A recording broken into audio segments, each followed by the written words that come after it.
नमस्कार, उत्तराखंड की खबरों के साथ हाजिर हूं मैं अनुपम। प्रदेश की हर छोटी बड़ी खबरों को लेकर देहरादून से बड़ी खबर है। पुष्कर सिंह धामी कैबिनेट का जल्द ही विस्तार होने वाला है। सूत्रों के मुताबिक जल्द ही कैबिनेट विस्तार होगा और नए चेहरों को इस बार मंत्री बनाया जा सकता है।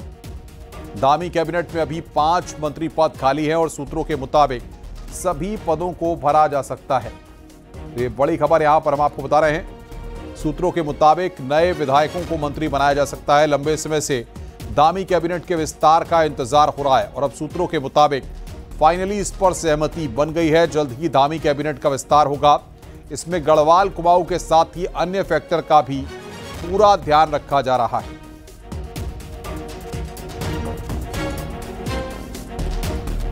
दिल्ली से लौटकर मुख्यमंत्री डिजास्टर कंट्रोल रूम पहुंचे, जहां उन्होंने प्रदेश के आपदाग्रस्त क्षेत्रों में सर्च एंड रेस्क्यू ऑपरेशन की डिटेल जानकारी ली।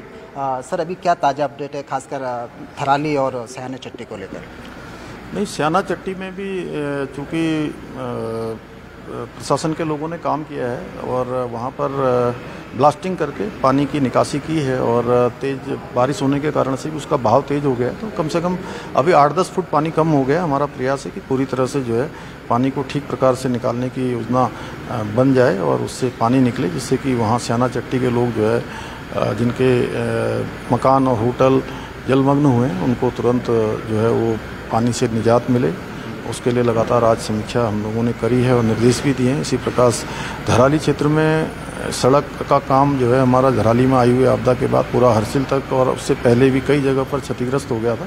सड़क का निर्माण कार्य लगभग पूरा हो चुका है। वहाँ पर मशीनें पहुँच गई हैं और मशीनों के पहुँचने के बाद जो बचाव के काम हैं, अन्य काम हैं, जो निर्माण के कार्य हैं, ड्रेजिंग का काम है, वहाँ पर जो तालाब बन गया है मैनुअली चूँकि उतना नहीं हो पाता है उसको किया जा रहा है। क्योंकि एक तरफ जो गढ़वाल मंडल विकास निगम का हमारा गेस्ट हाउस है, अन्य जो है वहाँ पर प्रतिष्ठान है या अन्य घर हैं, वो भी नहीं तो पानी के कटाव के कारण से खतरे की जद में आ सकते हैं। एक पुल है वहाँ पर जो धराली और मुखवा को जोड़ता है, उस पुल को भी सुरक्षित करने के लिए आज निर्देश दिए हैं। और आज कल रात को जो एक बड़ी दुखद घटना भी हुई जिसमें जान माल की क्षति हुई है चेपड़ो और थराली क्षेत्र में, उसमें भी चूँकि वहाँ पर डीएम मौके पर पहुँच गए हैं, एसपी पहुँच गए हैं, एनडीआरएफ, एसडीआरएफ, स्वास्थ्य विभाग के लोग, अन्य विभाग के लोग, हमारे सभी लोग अब वहाँ पहुँच गए हैं।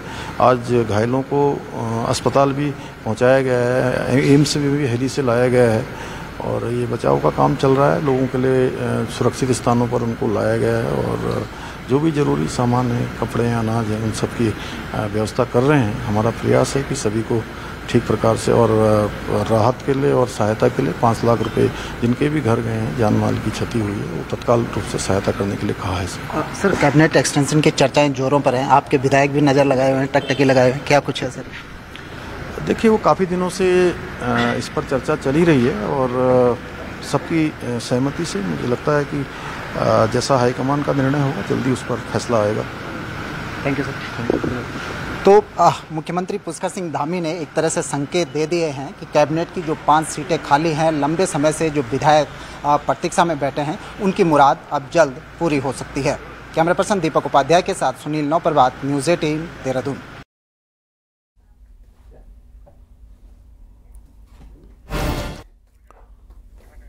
चमोली के धराली में बादल फटने के बाद भारी तबाही आई थी, जिसके बाद अब जिला प्रशासन के मुताबिक इस तबाही में 2 लोग लापता हैं, जबकि अब तक एक शव बरामद किया गया है। आपदा में 12 घर और 16 दुकानें पूरी तरह से ध्वस्त हो गए हैं, तो वहीं 15 घर और 12 दुकानें आंशिक रूप से क्षतिग्रस्त हुई हैं। धराली आपदा का जायजा लेने के लिए कल सीएम धामी भी पहुंच सकते हैं। आपदा प्रभावितों की पूरी मदद की जा रही है। धराली में बादल फटने के बाद हर तरफ मलबा ही मलबा है और लोग भी खौफ में हैं।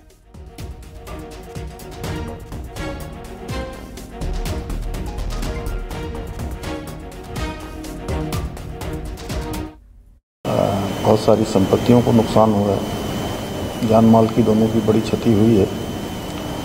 क्योंकि आपदा एक ऐसा विषय है कि उस पर किसी का बस नहीं है, लेकिन उसके बाद आपदा के बाद उसके रिस्पांस टाइम को कम से कम किया जाए, ये हम लोगों ने पहले से ही सुनिश्चित किया हुआ है। और हमारे सभी अधिकारी, रात को ही जिलाधिकारी प्रातःकाल वहाँ पहुँच गए थे और एसडीआरएफ, एनडीआरएफ के हमारे जवान भी वहाँ पहुँच गए, स्वास्थ्य विभाग का दल भी वहाँ पहुँच गया है।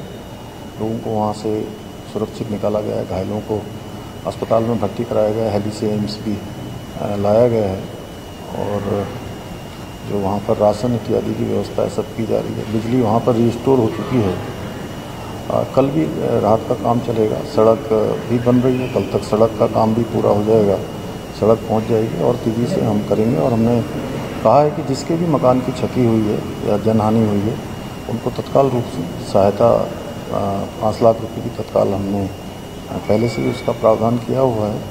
और इस थराली क्षेत्र में, चेपड़ो क्षेत्र में जो जान माल की भी क्षति हुई है, जो जिनकी जान माल की क्षति हुई है हमारे बीच में नहीं रही, मैं उन सभी के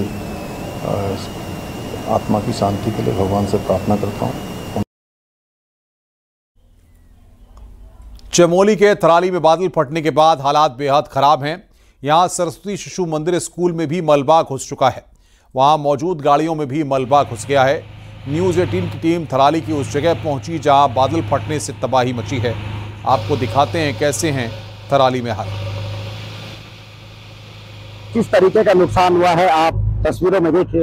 ये सामने आपको सरस्वती शिशु मंदिर थराली दिखाई दे रहा है। यहाँ पे भी भारी नुकसान हुआ है, पूरे स्कूल में ये मलबा चला गया है। और बताया जा रहा है कि रात लगभग 11-12 बजे के बाद जो बारिश हुई उसकी वजह से आप देखिए ये ऊपर पूरा लैंडस्लाइड हुआ। यहाँ पे बादल फटने के बाद ये पूरा पेड़ गिरकर नीचे की तरफ आया, जिसने यहाँ पे नीचे जो पेड़ों के बीच में आप देख रहे हैं 108 एम्बुलेंस, इसको भी क्षतिग्रस्त कर दिया। और ये सड़क पर खड़ी टेम्पो वाहन आप देखिए किस तरीके से ये पूरी गाड़ी इस समय क्षतिग्रस्त हो गई है। और ये देखिए आप रोड खोलने का काम यहाँ पे जारी है और लगातार जिस तरीके से मलबा गिरा है, अब मलबा को साफ करना एक चुनौती से कम नहीं है।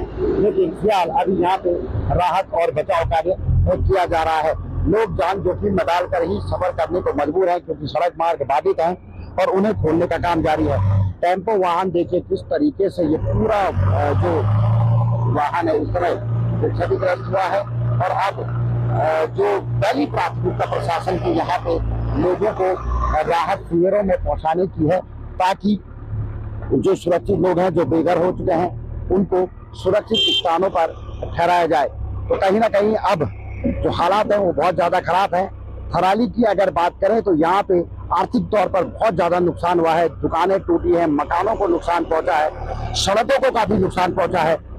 हालांकि 2 लोगों की इसमें मौत भी हुई है, ये बताया जा रहा है, एक महिला और एक पुरुष जिसमें शामिल है। कुछ लोगों को एयरलिफ्ट भी किया गया है जो घायल थे, जो तेज बहाव में जो बादल फटने के बाद जो बरसाती नालों का जो जल स्तर बढ़ा उसके बाद उन लोगों को चोटें लगी है, उन लोगों को हेलीकॉप्टर के माध्यम से सीधे एम्स अस्पताल में भर्ती कराया गया है। हालांकि धरातल पर राहत और बचाव कार्य जारी है, लेकिन मुश्किल हालात भी बहुत ज्यादा दिखाई दे रहे हैं। नितिन सेगवाल, न्यूज़ 18 थराली। पूरे प्रदेश में छात्र संघ के चुनाव 27 सितंबर को होंगे, लेकिन देहरादून जिले के 5 बड़े कॉलेज में चुनाव की तारीख का ऐलान नहीं हुआ है। इसको लेकर कांग्रेस के फ्रंटल संगठन एनएसयूआई के स्टूडेंट्स ने सचिवालय कूच किया। स्टूडेंट्स ने मांग की है कि उच्च शिक्षा विभाग को जल डीएवी, डीबीएस, एमकेपी, गुरुराम राय कॉलेज और मसूरी कॉलेज में चुनाव की घोषणा करनी चाहिए। दरअसल ये सभी कॉलेज गढ़वाल यूनिवर्सिटी से अलग हो चुके हैं, ऐसे में इनमें चुनाव का ऐलान उच्च शिक्षा निदेशालय को करना है। शनिवार को सचिवालय कूच में एनएसयूआई के स्टूडेंट्स के साथ कांग्रेस प्रदेश अध्यक्ष करण मारा और महिला प्रदेश अध्यक्ष ज्योति रौतेला भी शामिल हुए।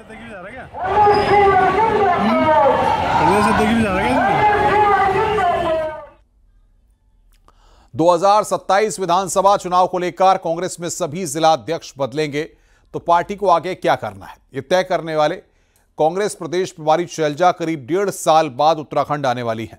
27 अगस्त को देहरादून आ रही प्रभारी का फोकस 2027 विधानसभा चुनाव रहेगा। देखिए रिपोर्ट।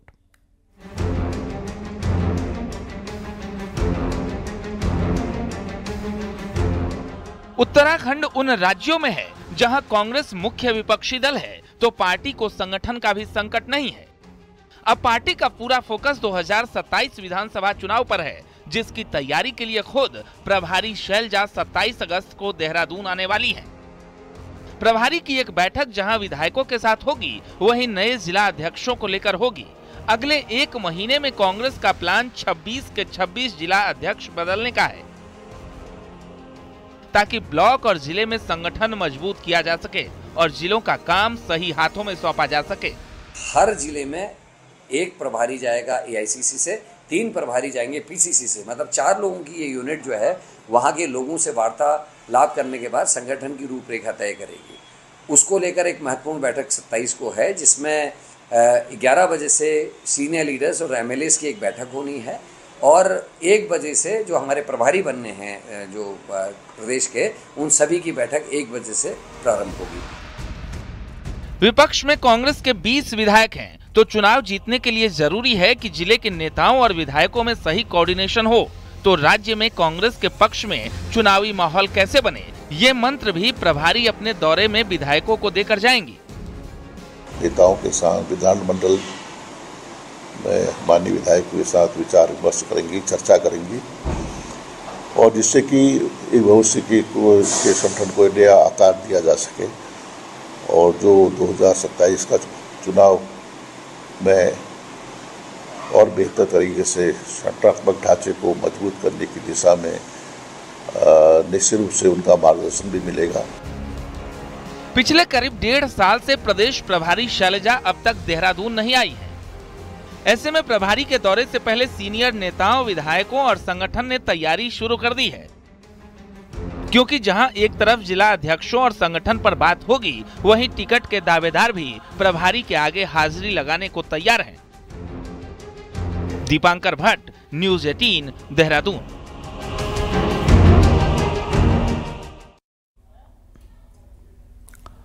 अगर आपने भी बैंक से कंस्ट्रक्शन या फिर गाड़ी के लिए लोन लिया है तो हमारी ये खबर आपके लिए है।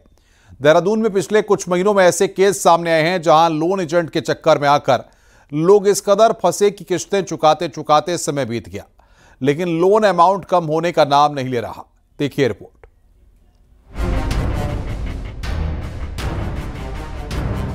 छियालीस साल की माला देवी दून के एक निजी अस्पताल में एडमिट हैं और अपनी इस हालत का जिम्मेदार उस बैंक के अधिकारियों को मानती हैं जहां से उनके पति ने लोन लिया था। दरअसल माला के पति घर बनाने के लिए लोन लिया था, लेकिन इस बीच इसी साल जनवरी में उनकी मौत हो गई।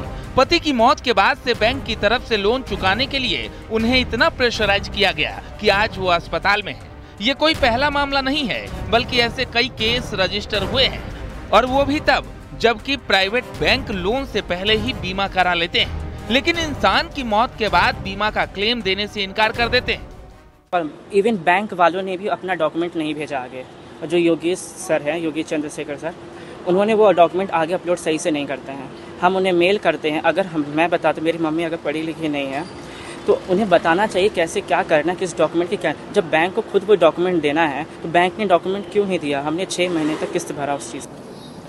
देखिए, ऐसे कई केसेस नोटिस में आ रहे हैं अनफॉर्चुनेटली, जिसमें पहले लोन्स के लिए तो फैसिलिटेट कर दिया जा रहा है नॉन बैंकिंग फाइनेंशियल कंपनीज द्वारा और कुछ रेप्यूटेड बैंक्स द्वारा। कानून के जानकार बताते हैं कि ये नए तरह का फ्रॉड है जो कि बैंक एजेंट की तरफ से हो रहा है। इसमें बैंक एजेंट लोन देने के एवज में इंश्योरेंस तो कर रहे हैं, लेकिन उस बीमा के कागज ही देने से इनकार कर देते हैं। इसी वजह से समस्याएं बढ़ रही हैं। तो उसमें बैंक कई बार ये करता है कि जो इंश्योरेंस कराई होती है वो इंश्योरेंस को छुपा लेता है, उसके पेपर उसके पास ही रह जाते हैं बैंक के पास लोन फाइल में ही, और ग्राहक को पता नहीं होता कि उसकी किस्त में से लोन की जो इंश्योरेंस की किस्त है वो भी जा रही है, और उस वजह से उसके ऊपर एक दबाव बन जाता है। उसके बाद कई बार इस तरह की खबरें आती हैं कि किसी ने अपने आप को कुछ कर लिया या कुछ है। यानी लोन के नाम पर ठगी का एक नया सिलसिला चल पड़ा है, जिसमें कई बार बैंक एजेंट और इंश्योरेंस कंपनी की भी मिलीभगत होती है और आम आदमी इसमें बुरी तरह फंस जाता है। न्यूज़ 18 के लिए देहरादून से भारती सकलानी की report. Eco tourism centre Chunakhan को भी अब पर्यटकों के लिए तैयार किया जा रहा है। यहां वन विभाग के 2 बंगले हैं, जिनमें से एक का रेनोवेशन किया जा रहा है, जबकि जल्द ही दूसरे बंगले के जीर्णोद्धार का भी काम होगा।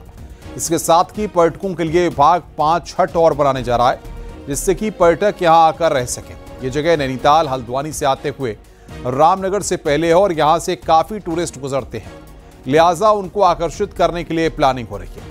यहां एक कैंटीन खोलने की भी प्लानिंग है, जिससे बाराती रौ झरना जाने वाले पर्यटकों को भी जगह मिलेगी। चूना खान इको टूरिज्म सेंटर है, काफी पहले से बना हुआ है, उसका विस्तार करने की तैयारी चल रही है। उसमें हमारे पास एक ब्रिटिश कालीन बंगला है जो कि जीर्ण शीर्ण हालत में, उसका रेनोवेशन करके और जो हमारे हॉस्टल्स हैं, पुराने हॉस्टल हैं, उसमें से 5 रूम्स को दोबारा से रिनोवेट करके, और उसके पीछे एक जगह है हमारी, उस जगह पे कुछ नई इको हट्स बना करके हम पर्यटकों को आकर्षित करने का प्रयास करेंगे। उसमें 15 सितंबर से केदारनाथ में हेली सर्विस के सेकेंड फेज की शुरुआत होगी, लेकिन नियम तोड़ने वाली हेली कंपनियों को इस बार नियम मानने होंगे। वहीं पहले फेज में एक्सीडेंट वाली 2 हेली कंपनियों पर बड़ी कार्रवाई हो सकती है। देखिए रिपोर्ट।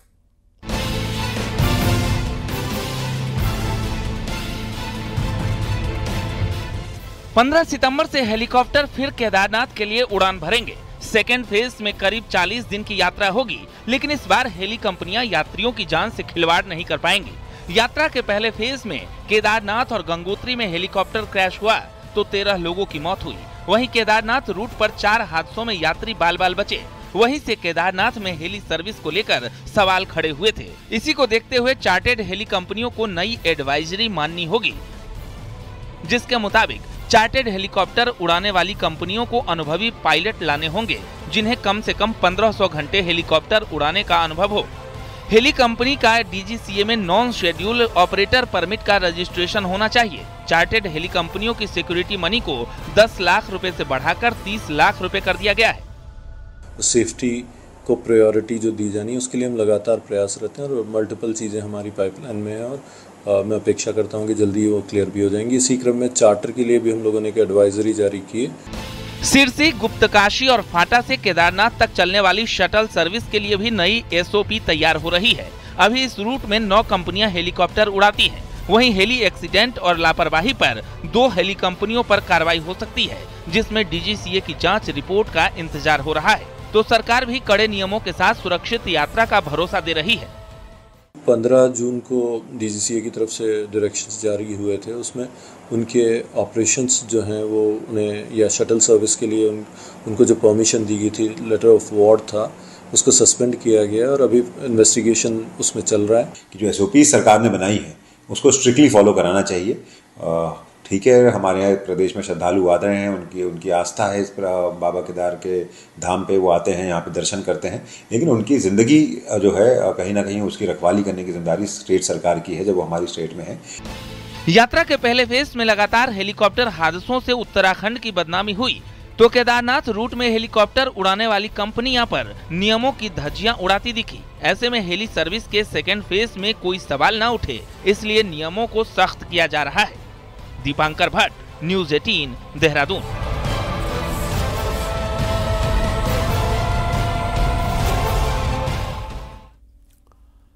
देहरादून के ग्राफिक एरा अस्पताल ने एक बड़ी कामयाबी हासिल की है। यहां के डॉक्टर्स ने बिना ब्रेन को खोले ही आधुनिक तकनीक के जरिए 2 जटिल सर्जरी सफलतापूर्वक की है। 27 साल और 24 साल की 2 युवतियों को लगातार सिरदर्द, आंखों की रोशनी कम होना और ब्लड प्रेशर की शिकायत थी। जांच में पता चला कि उनके दिमाग में एक गांठ बन गई है। इसके बाद अस्पताल में एक्सपर्ट डॉक्टर्स की टीम ने एंडोस्कोपिक ट्रांसनेजल न्यूरो नेविगेशनल तकनीक से ऑपरेशन किया और बिना ब्रेन खोले ही दोनों सर्जरी सफलतापूर्वक की गई। दोनों मरीज फिलहाल पूरी तरह से स्वस्थ और ठीक हैं। बहुत ही एक्सपर्ट पिट्यूटरी सर्जन अवेलेबल थे, तो उसके लिए उन सेवाएं ली गई और इस बीमारी का हमने सक्सेसफुल ट्रीटमेंट किया। आज दोनों लड़कियां लगभग हमारे पास में 3 से 6 महीने सर्जरी के बाद एक नॉर्मल लाइफ जी रही हैं, और जो कि हमारे लिए एक बहुत गर्व का विषय है। इसलिए गर्व का विषय है कि अब तक इस तरह की सर्जरी के लिए इन लोगों को बाहर जाना पड़ता था, परिवार को तकलीफ लेनी पड़ती थी। नाक के जरिए हम लोग ने ऑपरेशन किया। ये ब्रेन के जरिए नहीं होता ये ऑपरेशन। बहुत छोटी सी ट्यूमर होती है, एक मटर के दाने के अंदर एक पेपर के सीड, एक मिर्च के सीड की तरह एक छोटी सी ट्यूमर, और नॉर्मल ग्लैंड को ना नुकसान पहुंचाए, हमें एबनॉर्मल चीज़ को बाहर निकालना, ये सबसे बड़ा चैलेंज होता है, और ये हम लोग ने सक्सेसफुली हम लोग कर पाए। देहरादून में 29 अगस्त राष्ट्रीय खेल दिवस पर खिलाड़ियों को सम्मानित किया जाएगा। देहरादून परेड ग्राउंड में होने वाले इस समारोह में 38वें राष्ट्रीय खेलों के पदक विजेताओं का सम्मान किया जाएगा। इसके साथ ही राष्ट्रीय स्तर के 432 और अंतर्राष्ट्रीय स्तर के 27 खिलाड़ियों को भी नगद पुरस्कार मिलेगा। मुख्यमंत्री प्रोत्साहन योजना के तहत 14 से 23 साल के 2199 खिलाड़ियों को करीब 4 करोड़ रुपए डीबीटी से दिए जाएंगे। कुल मिलाकर 22 करोड़ रुपए से अधिक की धनराशि खिलाड़ियों में बांटी जाएगी। राष्ट्रीय खेल दिवस पे हम लोग 30th नेशनल गेम में जो हमारे विनर्स रहे हैं उन सभी को हम नगद इनाम धनराशि देने जा रहे हैं। इसके अलावा हमारे जो उदीयमान के खिलाड़ी हैं, इसके अलावा हमारे जो मुख्यमंत्री खिलाड़ी प्रोत्साहन योजना के हमारे जो खिलाड़ीगण हैं, यानी कि 8 से 14, 14 से 23 वर्ष तक के बच्चों को भी उनके खातों में सीधे सीधे डीबीटी की जा रही है। सुप्रीम कोर्ट का स्ट्रीट डॉग्स को उनके स्थान पर रखने के फैसले से हरिद्वार में भी पशु प्रेमियों में खुशी की लहर है। स्ट्रीट डॉग्स के पक्ष में आए फैसले के बाद लोगों ने पशुपतिनाथ मंदिर पर दुग्धाभिषेक किया और सुप्रीम कोर्ट का आभार जताया। फैसले से उत्साहित पशु प्रेमी ढोल बजाकर खुशी का इजहार करते दिखे। उन्होंने कहा कि आक्रामक कुत्तों की पहचान कर ही उन्हें शेल्टर होम में डालना चाहिए। साथ ही बेजुबान जानवरों के साथ हिंसा करने वाले लोगों के खिलाफ भी सख्त कानून बनना चाहिए। जो सुप्रीम कोर्ट का फैसला आया है उससे सभी पशु प्रेमियों में बहुत ही जश्न का माहौल है।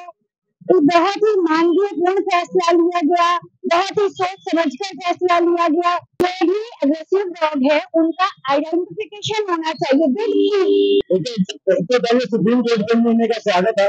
सबसे बड़ी चीज उन्होंने जो बेचारे बेजुबान थे उनके पक्ष में फैसला लेके उनकी जिंदगी को एक किस्म से मसला जा रहा है ना, ये भगवान ने भोलेनाथ ने इनको दूर करने के लिए जो इनकी दुर्दशा हो रही थी उस दुर्दशा को खत्म करने के लिए ये कदम उठाया है। देहरादून में एक सरकारी स्कूल के कैंपस में सालों पहले बनी एक अवैध बाजार पर शनिवार को पुष्कर सिंह धामी सरकार का बुलडोजर चल गया। राजधानी के नवादा में संचालित राजकीय प्राथमिक स्कूल के अंदर मजार में आए दिन लोगों की आवाजाही बनी रहती थी। इसको लेकर स्टूडेंट की पढ़ाई में दिक्कत आ रही थी। इस गोरख धंधे की शिकायत मुख्यमंत्री हेल्पलाइन तक भी पहुंची और फिर मजार को लेकर जांच हुई तो पता चला कि सरकारी भूमि में अवैध कब्जे का मामला है। शनिवार को सिटी मजिस्ट्रेट प्रत्युष सिंह की अगुवाई में एक टीम स्कूल पहुंची और पुलिस फोर्स की मौजूदगी में मजार को गिरा दिया गया। गौरतलब है कि उत्तराखंड के अंदर सरकारी जमीन पर अवैध रूप से बनी 540 से ज्यादा अवैध मजारों को धामी सरकार ध्वस्त कर चुकी है।